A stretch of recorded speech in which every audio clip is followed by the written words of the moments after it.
दोस्तों, आज आपके सामने जैसलमेर से एक ऐसी खबर लेकर आया हूं जो आपका दिल दहला देगी, आपकी आंखें नम कर देगी और आपके भीतर प्रकृति और जीवों के प्रति प्रेम को और गहरा कर देगी। यह कहानी है 4 नायकों की जो हिरणों की जान बचाने के लिए निकले थे, लेकिन खुद अपनी ही जान गंवा बैठे। शुक्रवार की रात जैसलमेर के लाठी थाना क्षेत्र में रात के सन्नाटे को चीरती हुई एक खबर आई।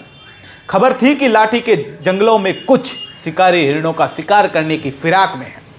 ये हिरण जो जैसलमेर के रेगिस्तान के जीवन का प्रतीक है, जिनके मासूम आंखों में जंगल की कहानियां बसती है, वो खतरे में थे। और इस खतरे की खबर सुनते ही 4 दिलों ने ठान लिया कि वो इन मासूम जीवों को बचाएंगे। राधेश्याम विश्नोई, जिन्हें लोग प्यार से हिरणों का मसीहा कहते थे, अपने साथी श्याम प्रसाद विश्नोई और कवराज सिंह भाटी और वन रक्षक सुरेंद्र चौधरी के साथ अपनी कैंपर गाड़ी में सवार होकर निकल पड़े। राधेश्याम, जिन्होंने अपनी जिंदगी के 28 बसंत वन्य जीवों को समर्पित किए, जिन्होंने 1000 से ज्यादा हिरणों को शिकारियों के चुंगल से छुड़ाया, जिनकी बहादुरी को सेंचुरी एशिया यंग नेचिस्ट अवार्ड ने सलाम किया।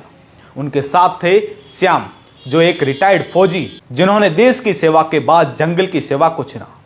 कवराज, जो भादरिया गौशाला में काम करते थे, और सुरेंद्र, जो 1 साल पहले ही वन रक्षक बने थे।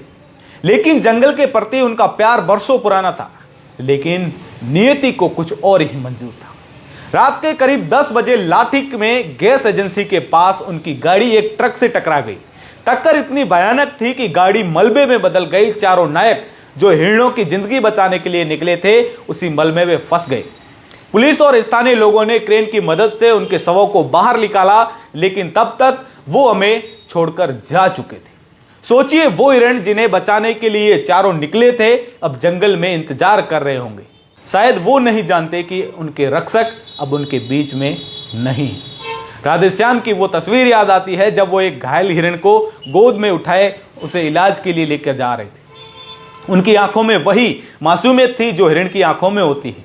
क्या हम उनके बलिदान को भूल सकते हैं? राधेश्याम, श्याम, कवराज और सुरेंद्र सिर्फ इंसान नहीं थे, वो थे प्रकृति के सिपाही। वो थे उन मासूम जीवों की आवाज जो अपनी बात नहीं कह सकते। आज वो हमारे बीच नहीं है, लेकिन उनकी कहानी हमें एक सवाल पूछती है, क्या हम प्रकृति के लिए, अपने जंगलों के लिए, अपने हिरणों के लिए, अपने चिड़ियों के लिए और पेड़ों के लिए इतना प्यार रख सकते हैं? जैसलमेर आज शोक में डूबा हुआ है। विश्नोई समाज, वन्यजीव प्रेमी और हर वो इंसान जो प्रकृति से प्यार करता है आज रो रहा है।